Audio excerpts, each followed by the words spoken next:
Allons prier, Seigneur Dieu Tout-Puissant, le Dieu de mes pères, le Dieu de Jacques-André Verneau, le Dieu d'Idaosa Benson, le Dieu de Haïdine Abala.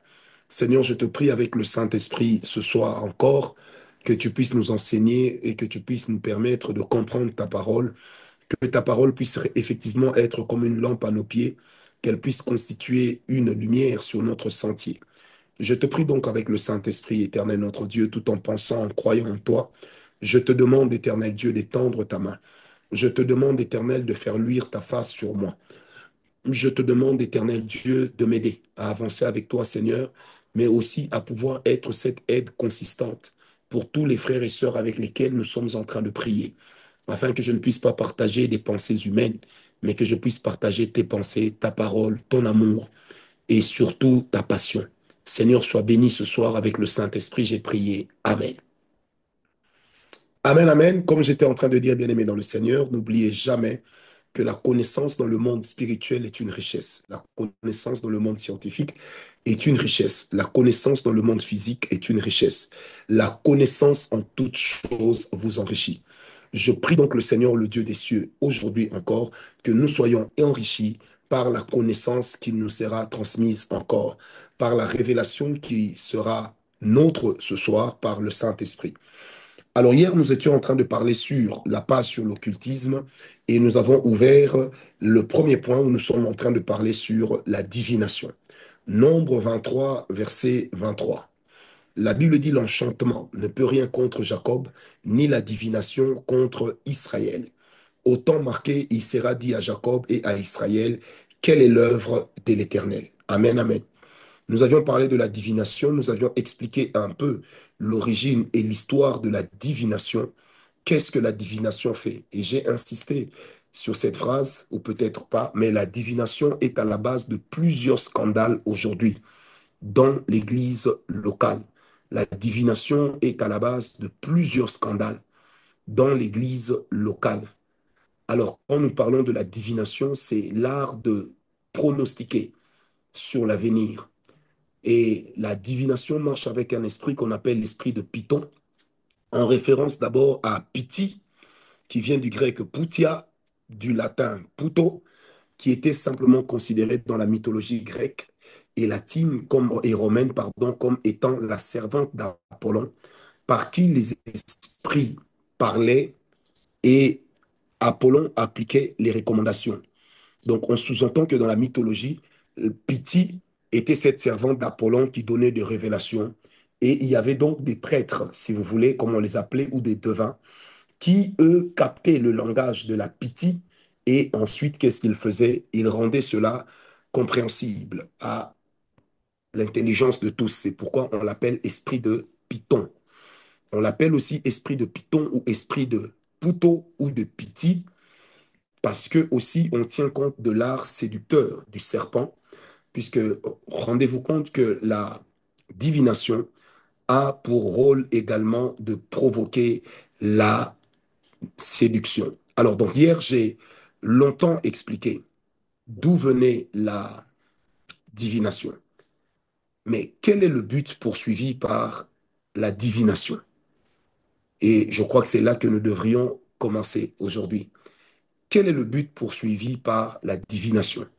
Lorsque la divination opère au milieu des enfants de Dieu, quel est le but qu'il poursuit? Acte 16, verset 16 au verset 19. Acte 16, verset 16 au verset 19, la Bible dit ceci, qu'il y avait une femme donc qui marchait avec Paul et qui marchait derrière Paul et qui était en train de crier, écoutez ces gens, puisque ce qu'ils vous annoncent, c'est la voie du salut. C'est que cette femme disait était vrai. Mais la Bible dit au verset 19 que elle le faisait pour procurer des dividendes, pour procurer, pardon, un bénéfice à ses maîtres. Donc la divination est utilisée pour faire un commerce avec un don spirituel.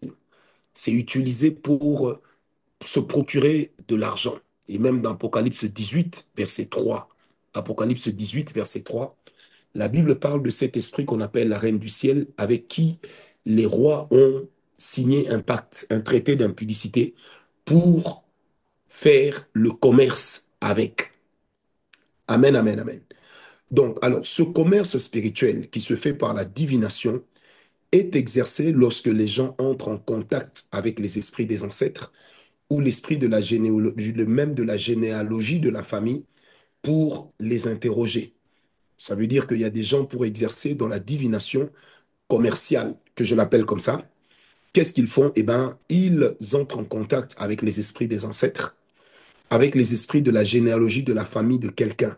Ils les interrogent, ou encore ils interrogent carrément les morts, ce qui leur permet de pouvoir récolter des données sur une lignée, de récolter des données sur une généalogie et donc d'être encore plus épatant. Et une fois qu'ils ont donné toutes ces choses qui peuvent sembler être des prophéties, une fois qu'ils vous demandent des offrandes, entre guillemets, vous vous sentirez un peu comme titillé et obligé de donner. Alors qu'en réalité, le but de la divination est d'abord commercial. Quelqu'un m'a compris. Donc les gens font la divination pour commercer, pour faire le commerce ou les affaires. Or, bien aimé dans le Seigneur, même lorsque vous êtes dans la pratique d'un véritable don spirituel, n'utilisez jamais le don spirituel comme un objet de commerce. Vous ne serez pas différent de ceux qui exercent dans la divination. Vous savez, avec les services que moi j'ai l'habitude de faire, si je disais aux gens de me payer par personne 10 dollars, 20 dollars, 100 dollars, ils le feraient. Parce que je vois tellement la main de Dieu dans la vie des gens. Je vois des guérisons extraordinaires. Aujourd'hui, nous avons enregistré plus de 20 ou plus de 30 cas de guérison, de délivrance extraordinaire. Au point où j'ai quitté l'église à 20h30, alors que le culte avait pris fin à 20h moins. Mais même en sortant du temple, il y avait encore des gens qui continuaient à être délivrés. Il y avait des personnes que l'on ramassait dans la rue pour les ramener à l'église. Des personnes que l'on ramassait dans les arrêts de bus pour les ramener à l'église. Pourquoi? Parce que le Saint-Esprit continuait des guérisons extraordinaires. Une dame m'a écrit pour dire que elle, pendant que j'étais en train d'enseigner sur ces choses qui paraissaient incommensurables, incroyables pour elle, eh ben, elle a vécu cette délivrance-là chez elle à la maison alors qu'elle est en Belgique et que je ne la connais même pas. Alors dites-moi un peu, avec de telles pratiques, une telle démonstration de puissance, pensez-vous qu'il soit difficile d'exiger aux gens de nous donner de l'argent? Ce sera très facile. Mais le but pour lequel on utilise les dons spirituels ne doit jamais être celui de réaliser de l'argent, de réaliser un intérêt. C'est vrai que Dieu nous bénit en fonction du travail que nous abattons, mais nous gardons toujours une brèche importante, laquelle les gens nous bénissent à la manière dont ils sont touchés, par ce que nous faisons pour eux ou par ce que nous prêchons, et ça doit toujours revêtir un aspect volontaire. Amen, amen. N'oubliez pas que les organismes dans lesquels nous on travaille s'appellent des organismes non gouvernementaux et sans but lucratif. Est-ce que vous comprenez? C'est pourquoi des fois je suis étonné quand les gens m'appellent pour dire prophète ou m'écrivent prophète, je voudrais parler avec vous. C'est quoi votre tarif? Bien aimé, nous n'avons pas de tarif. Nous n'avons pas de tarif. Des fois, lorsque nous recevons les gens à Paris, en Belgique, c'est moi-même qui loue la salle. Et si les gens donnent, je récupère de l'argent. Mais il est aussi arrivé des moments où les gens n'ont pas donné suffisamment et donc l'argent est parti. Malheureusement, nous n'allons pas les crier sur les réseaux sociaux parce que c'est aussi pour nous une façon de donner nos offrandes au Seigneur, mais tout en sachant que mon travail principal, c'est d'abord servir Dieu. Amen, amen. Alors, le commerce de dons spirituels ou le commerce avec la divination a aussi pour but de séduire le peuple pour bien les garer ou pour bien les pousser à la malédiction. Donc, ils séduisent le peuple pour bien les égarer et ensuite pour bien les maudire.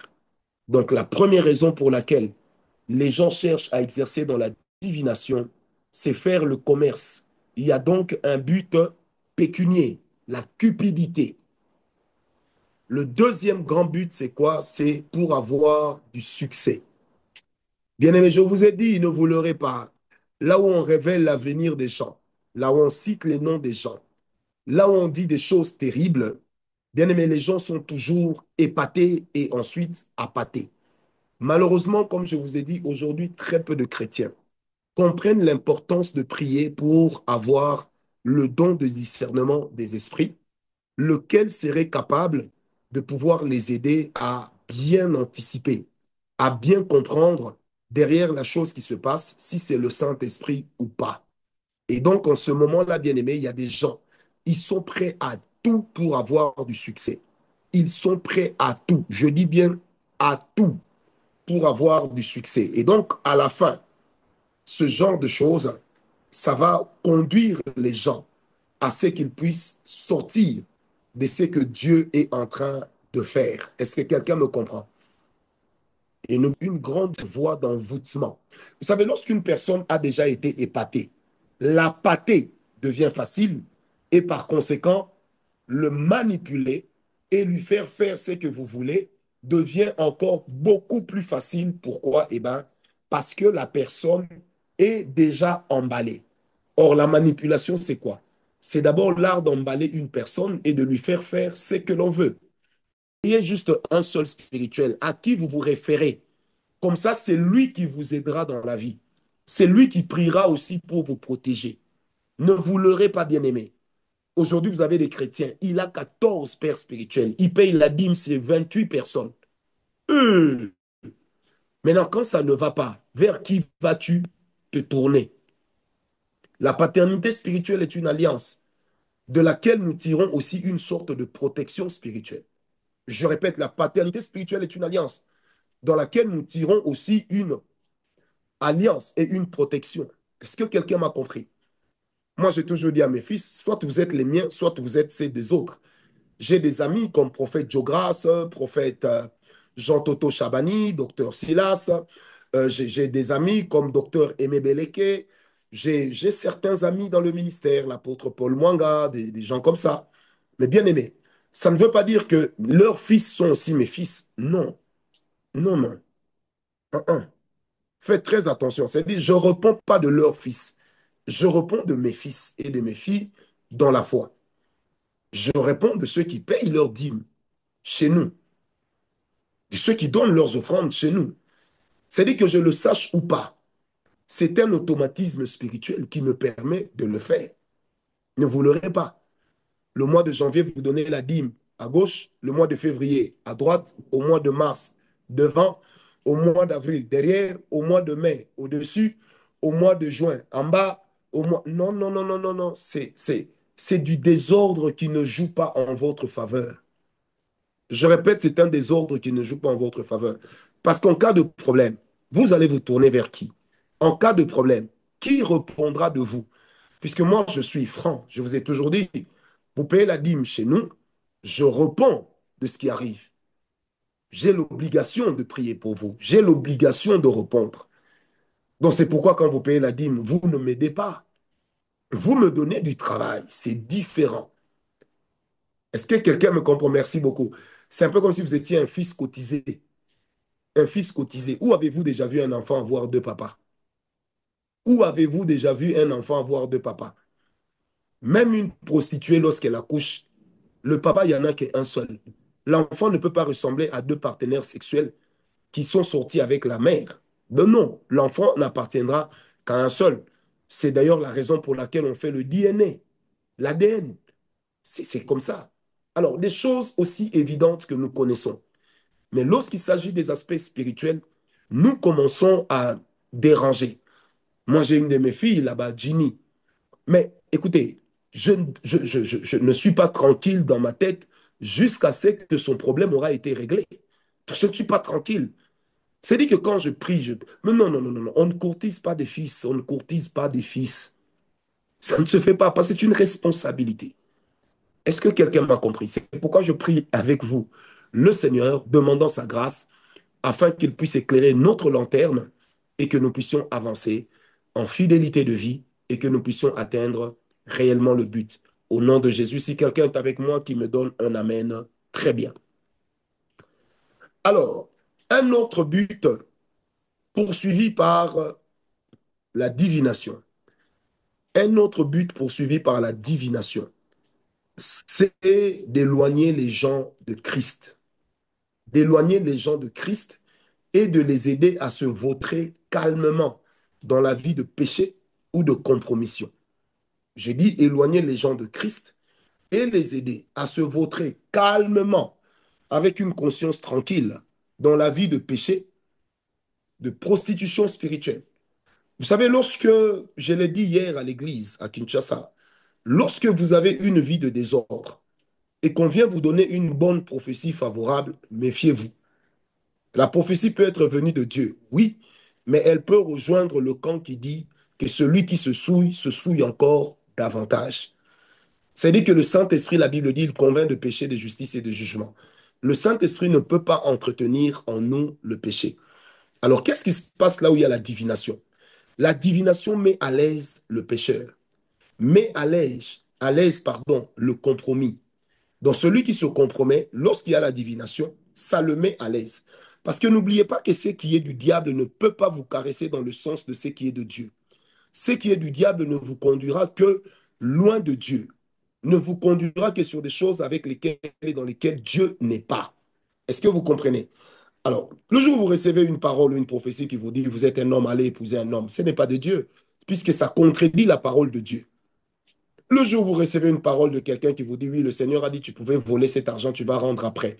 Mais ce n'est pas de Dieu, parce que la vie de Dieu, l'Esprit de Dieu, ne peut pas vous conduire dans ce qui est contradictoire à la parole de Dieu. Or, Dieu dirige ce monde au travers des lois, au travers des préceptes, au travers des statuts. Il légifère au travers des ordonnances spirituelles qui sont contenues dans la parole de Dieu. C'est contenu dans la parole de Dieu. C'est contenu ici, dans la parole de Dieu. Quelqu'un m'a compris. C'est contenu dans la parole de Dieu. Donc, on n'invente pas la roue. Dieu n'a pas un mandat électif où l'on peut changer, pour lequel on peut amender la Constitution. Non, mes amis. Non, mes frères et sœurs. Non, non, 10 fois non. Est-ce que vous avez compris? Alors, quand vient la divination, ça va vous caresser dans le sens du poil lorsqu'un péché est en train d'être pratiqué par vous. Et c'est là même qu'avec la divination, quelqu'un va te dire, moi j'ai vu cela, j'ai entendu cela. On a dit à une personne, tu vois la femme là avec qui tu sors, le Seigneur a dit que c'est pour qu'elle te donne son étoile, c'est pour que tu sois béni. Comment Dieu peut te bénir dans l'impudicité quand la parole de Dieu dit fouiller l'impudicité? Comment cela se fait-il? Expliquez-moi un peu. Dieu serait-il en train de contredire sa propre parole? Nous parlons de Dieu ou nous parlons de Mfumo quelque chose? Nous parlons de Dieu ou nous parlons de Mpungu quelque chose? Non, nous parlons de Dieu. Et lorsque nous parlons de Dieu, Dieu ne peut pas contredire sa propre parole. Sinon, il n'est pas Dieu. Et ça, c'est l'un des buts poursuivis par la divination. Ça veut dire vous amener à vous vautrer dans le péché en toute tranquillité, en toute aisance, parce que vous payez la dîme, parce que vous donnez les offrandes. Alors vous vous dites, bon, de toute façon, on ne peut pas me reprocher quoi que ce soit. Dieu ne peut pas révéler mon péché parce que je paye la dîme, parce que je paye l'offrande. Bien aimé, si ce n'est que le péché, garde ta dîme et garde ton offrande. Quelqu'un m'a compris. Parce que Dieu n'est pas corruptible. Dieu n'est pas un homme.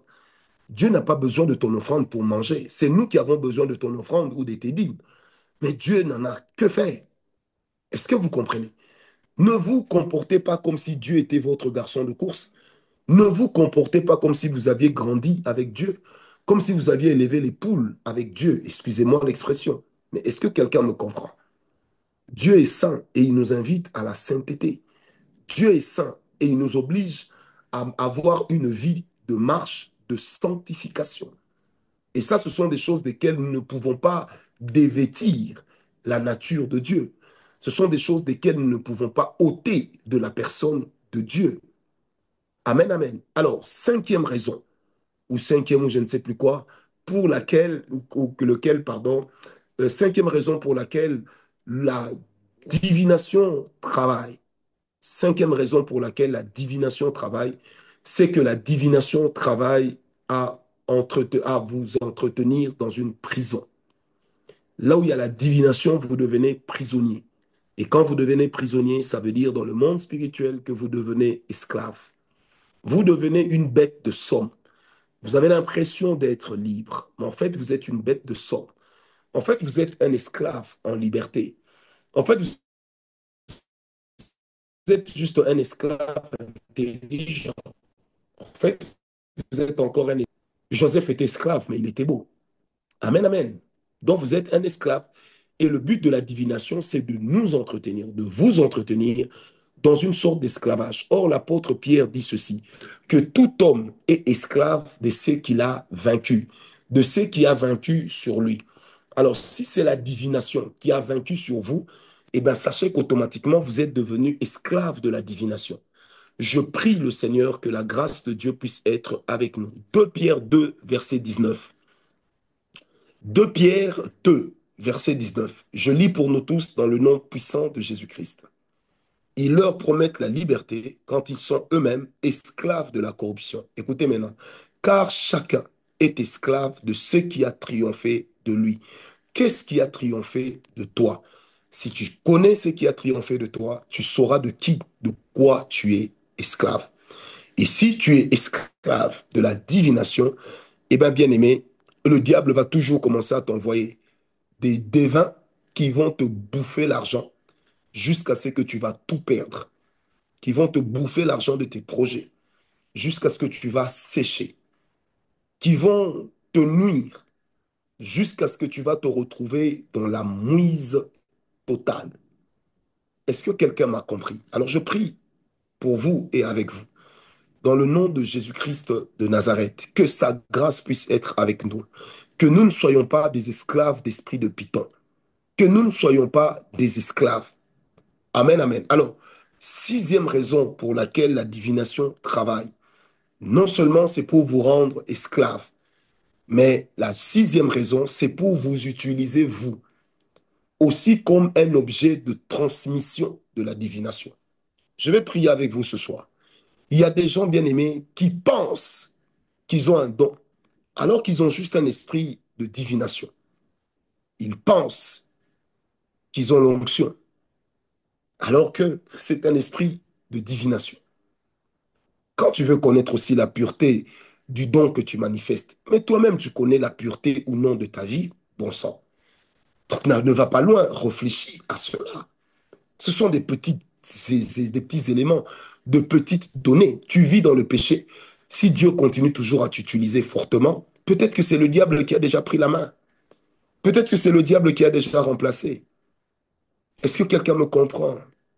Peut-être que c'est le diable qui a déjà remplacé.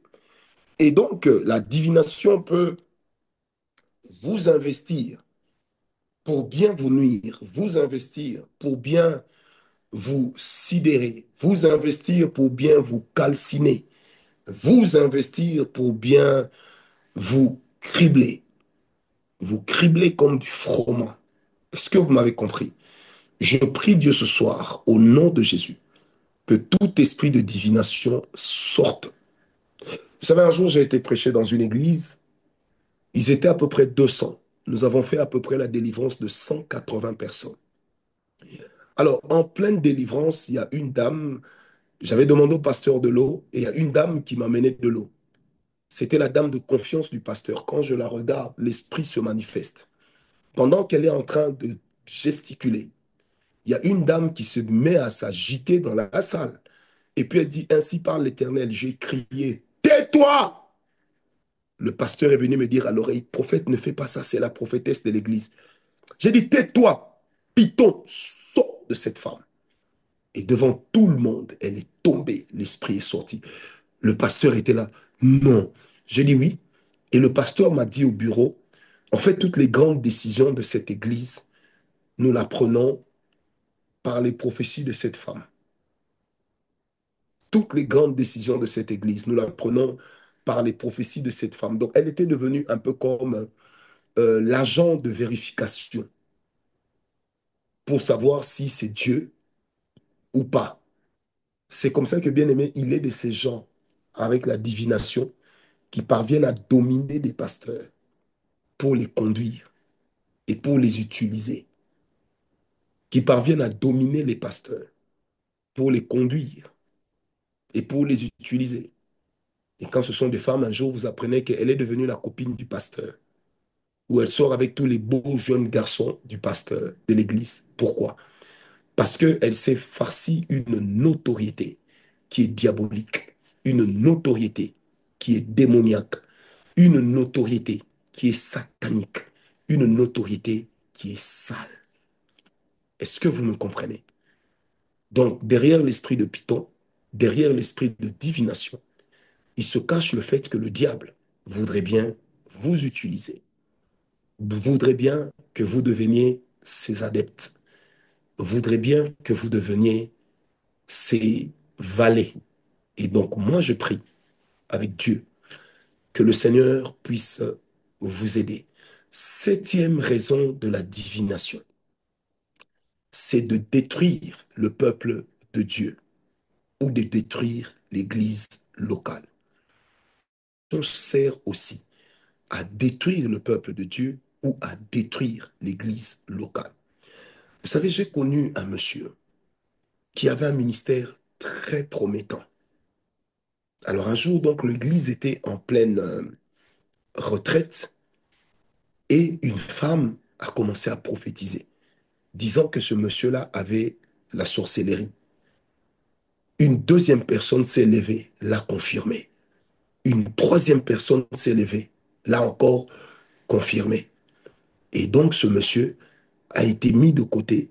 Le temps que les anciens prient, ça a pris 12 ans. 12 ans. Et donc c'est 12 ans plus tard que la dame qui avait prophétisé en premier va venir dire, voilà, c'était une cabale que nous avions montée pour le faire tomber. 12 ans durant lesquels le monsieur n'a pas pu exercer. Moi-même qui vous parle, Francis Ngawala, j'ai été victime de ça en 1998. Non, le 20 décembre 1997. J'ai été prêché à l'université protestante au Congo ici. On a vu des miracles que moi-même je n'avais pas connus avant. On a vu un déferlement de puissance que moi-même je n'avais pas connu avant. C'était juste extraordinaire. Alors, quelques temps après, nous allons donc organiser, donc je vais aimer une sœur, et puis elle me dira oui, et on a commencé à marcher ensemble. Alors, à l'époque, je dirigeais un chapitre du Full Gospel. Qu'est-ce qui va se passer? Elle m'a dit, ah non, mais voilà, j'ai mon amie, ma copine, qui prie dans un groupe de prière. J'ai dit, OK, elle peut venir, elle veut venir à la retraite avec nous. Oh oui, elle viendra. D'ailleurs, leur berger aussi va venir. Alors, j'oublierai jamais ce jour-là, leur berger est venu, elle aussi est venue.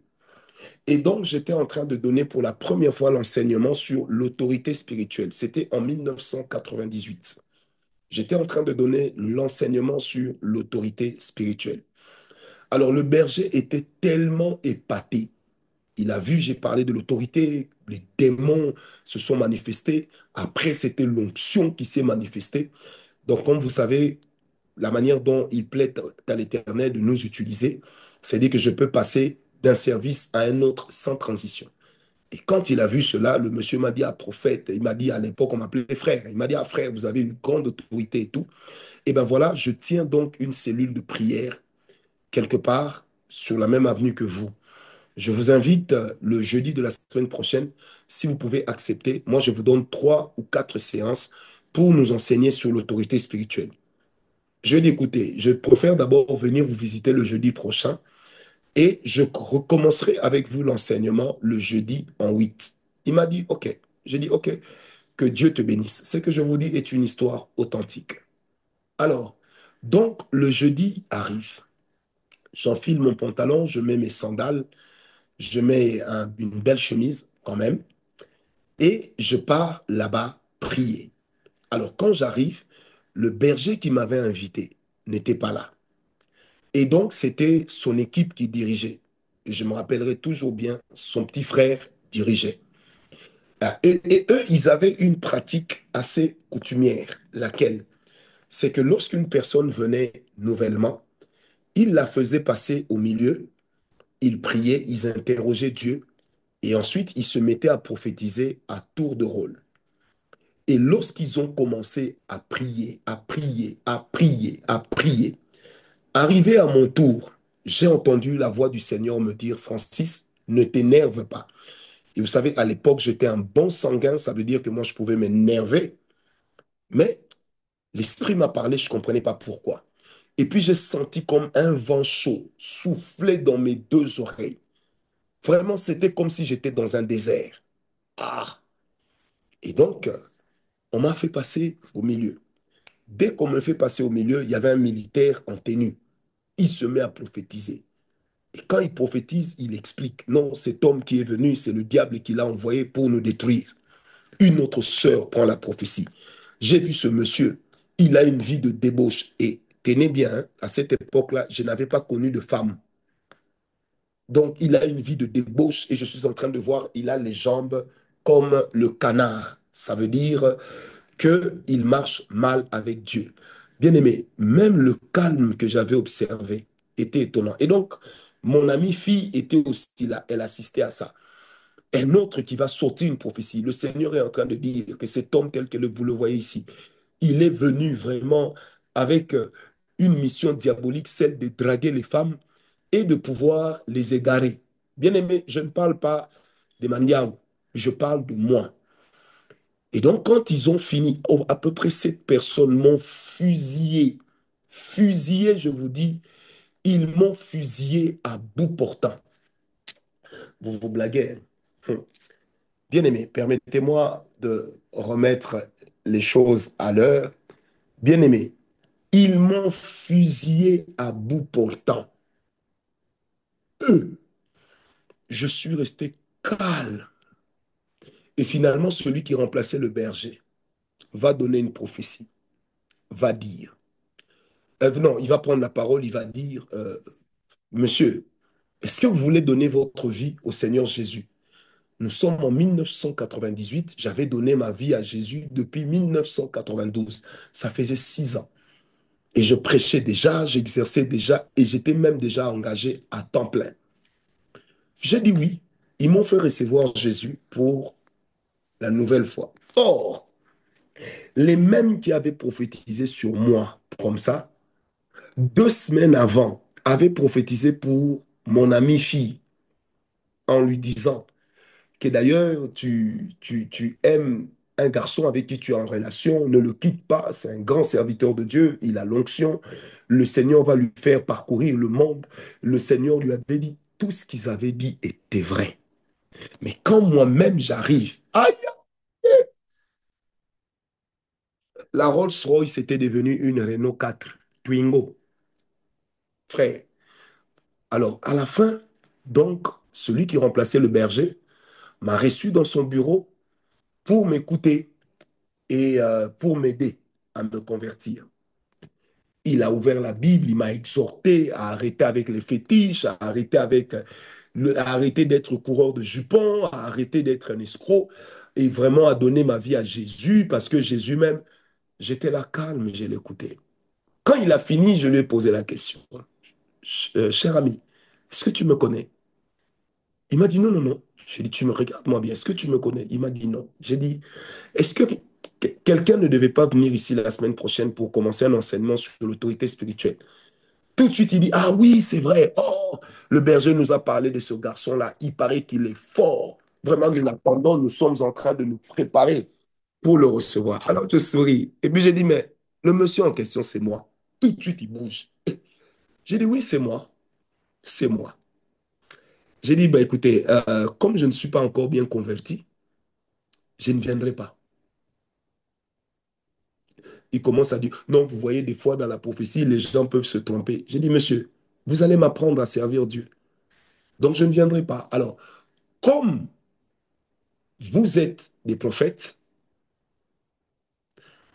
votre groupe ici ne va plus exister. Dieu va me défendre. Et puis c'était fini. Quelques temps après, ils se sont dispersés. Ça n'existait plus. Et vous savez, alors, mon ami qui m'avait amené là-bas était gêné. Quand on partait en route, on était calme. Et puis elle me dit, mais je ne comprends pas ces gens. Qu'est-ce qui s'est passé? J'ai dit, voilà, c'est un esprit de Python. Et donc, quand je prierai pour son ami à elle, qu'il avait amené là-bas, je découvrirai donc qu'il y avait également un petit dossier de sorcellerie derrière. Vous comprenez? Et donc, ils avaient bâti le ministère sur la prophétie. Et quiconque venait là-bas prophétisait. Donc, si on veut savoir si tu es de Dieu, il faut que tu prophétises. Ainsi de suite. Et donc, la plupart des personnes ont pris, leur vie a pris une mauvaise direction. Et lui-même, le véritable berger, au moment où je vous parle, on n'entend plus parler de lui sur le champ du ministère, 27 ans plus tard. Donc, c'est des choses que moi-même, j'ai vécues. C'est des choses que moi-même, j'ai vécues. Je me rappelle, même à l'école de mes enfants, lorsqu'ils étaient à Kinshasa, il y avait un professeur qui était très malade. Tout à coup, un jour, il s'est réveillé. Ces gens ne fonctionnaient pas bien. Et donc, une des sœurs qui priait là-bas, priait aussi avec moi, et il lui a dit, non, voilà, notre pasteur, le prophète Ngawala, quand il va venir déposer ses enfants, je vais lui demander de prier pour vous. Alors, quand je suis arrivé pour déposer mes enfants à l'école, elle m'a parlé. Je lui ai dit, OK, il n'y a pas de problème. Je l'ai rencontré. Quand je l'ai vu, paf, le Seigneur m'a parlé. Je l'ai rencontré, j'ai dit, écoute, prends 3 jours de prière et au troisième jour, je vais prier avec toi. Vous savez que quand il prend 3 jours de prière, il va parler à son pasteur. Au troisième jour de prière, on doit se rencontrer pour sa guérison et sa délivrance. Il me dit, le pasteur m'a dit que quand il a prié, le Seigneur lui a dit que vous êtes féticheur. Et donc, je ne veux pas avoir affaire à vous. Ce jour-là, les larmes ont coulé parce que quand il parlait, j'étais en train de voir comment est-ce qu'on était en train de le mettre dans le cercueil. Qu'est-ce qu'il est devenu? Je ne sais pas. Est-il vivant? Je ne sais pas. Est-il mort? Je ne sais pas. Mais tout ce que je sais, c'est qu'il n'avait pas terminé l'année scolaire parce qu'il était tombé très, très, très malade. Vous voyez donc comment la divination peut vous faire passer à côté. N'aimez pas la prophétie plus que la parole de Dieu. N'aimez pas les sensations plus que la présence de Dieu. N'aimez pas les choses de Dieu plus que Dieu lui-même. Donc ça, ce sont des choses desquelles je vous parle que moi, personnellement, j'ai vécu. Des choses pour lesquelles j'ai été victime à cause de la divination. Vous comprenez pourquoi je déteste la divination. Je déteste la divination. J'ai vu la divination détruire les familles. J'ai vu des enfants qui n'étaient pas sorciers, qu'on a fait passer pour des sorciers. Et leur vie était complètement foutue parce qu'ils ont perdu le nord, ils ont perdu l'espoir, ils ont perdu l'espérance. J'ai vécu ça. J'en ai été victime. Donc faites très attention. La divination a pour but de détruire une vie et de vous détourner de votre destinée. La divination va détruire votre vie et va vous détourner de votre destinée. Est-ce que je peux le répéter? La divination va détruire votre vie et va vous empêcher d'aller vers votre destinée. La neuvième chose, la divination va vous amener dans une vie de désordre, va créer un véritable bordel dans votre vie. C'est ça même l'expression. Ça, c'est ce que la divination fait. On va vous sortir une parole. Le Seigneur a dit, abandonnez votre femme, prenez l'autre femme. Ou le Seigneur vous dit, prenez une deuxième femme et même une troisième femme. Attention, attention, attention. La divination, ça va mettre votre vie en compote. Vous allez vous-même amener le désordre dans votre vie. Vous allez vous-même amener le désordre dans votre vie. Parce qu'il est de ces gens qui croient que quand on ne prophétise pas pour eux, ça veut dire Dieu ne les connaît pas. Il y a des gens qui croient que quand on ne prophétise pas pour eux, Dieu ne les connaît pas. Qui t'a dit que pour que Dieu te connaisse, il faut absolument qu'on prophétise sur toi? Qui te l'a dit? Qui a prophétisé pour Abraham? C'est Dieu lui-même qui lui a parlé. Qui a prophétisé sur Isaac? C'est Dieu lui-même qui lui a parlé. Qui a prophétisé sur Jacob? C'est Jacob lui-même qui a rencontré Dieu. Est-ce que quelqu'un me comprend? Donc attention à ces choses. Vous devez demander à tout prix le discernement des esprits. Parce que les choses desquelles je vous parle, j'en ai fait les frais. J'en ai fait les frais. Moi, j'en ai fait les frais. La divination peut même vous voler des fils spirituels. Vous comptez sur lui, quelqu'un va lui donner une prophétie d'abord. Voilà, le Seigneur a dit, tu dois quitter ton père spirituel. Vous commencez un projet avec quelqu'un, un de vos fils spirituels, et puis un esprit de Python va parler là-bas. Le Seigneur a dit que toi, tu dois continuer ici, que toi, tu dois aussi faire ton ministère. Tu es resté trop longtemps derrière ton père spirituel. On reste derrière un père spirituel toute la vie, pas un temps. La paternité spirituelle n'est pas une amitié qui peut se dissoudre. On reste derrière un père spirituel tout le temps. Et quand on respecte celui qu'on a pris pour père, on attend ses injonctions. Parce que Dieu est Père et Dieu parle au Père pour nous donner des orientations sur notre vie, pour nous permettre d'être canalisés, pour nous permettre de ne pas commettre les erreurs. Pourquoi? Parce que le Père, c'est celui qui te tient par la main, qui va te guider. Lorsque tu ne sauras pas entendre Dieu, il va te guider.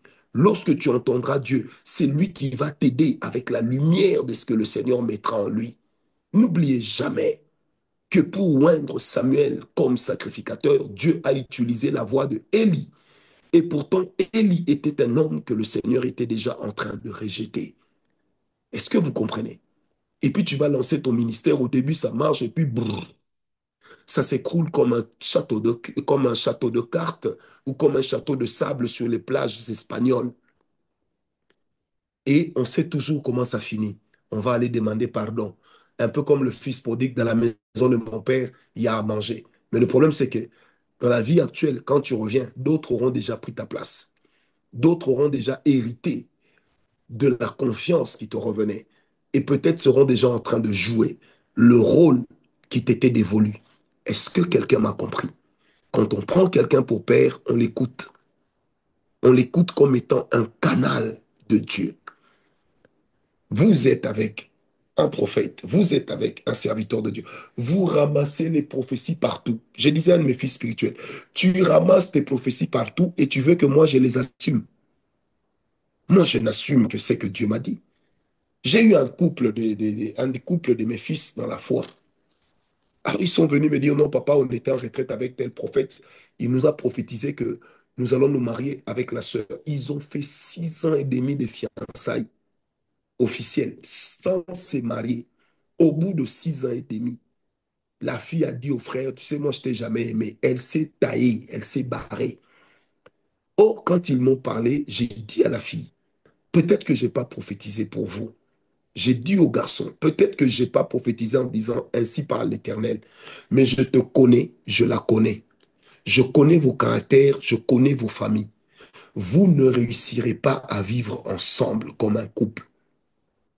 Vous savez, le jeune homme s'est rendu un beau jeune homme. Il a fini ses études.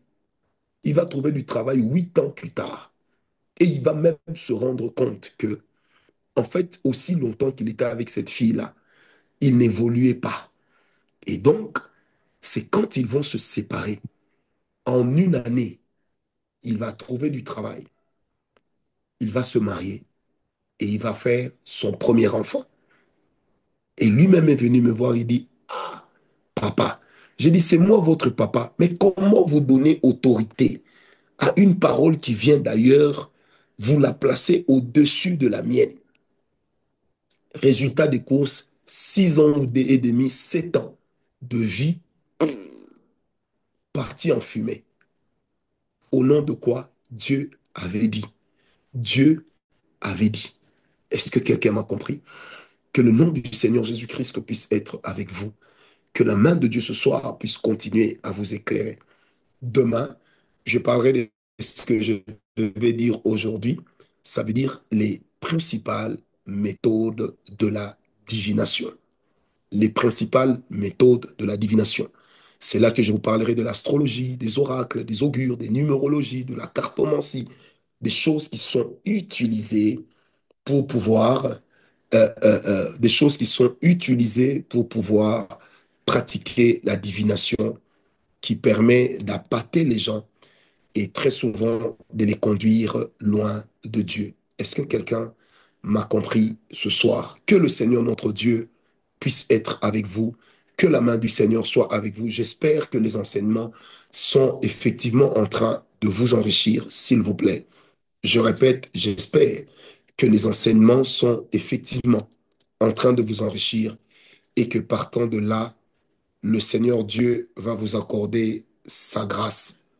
Soyez bénis avec le Seigneur, que la main de Dieu puisse être avec vous et que la grâce de l'Éternel vous soit partagée.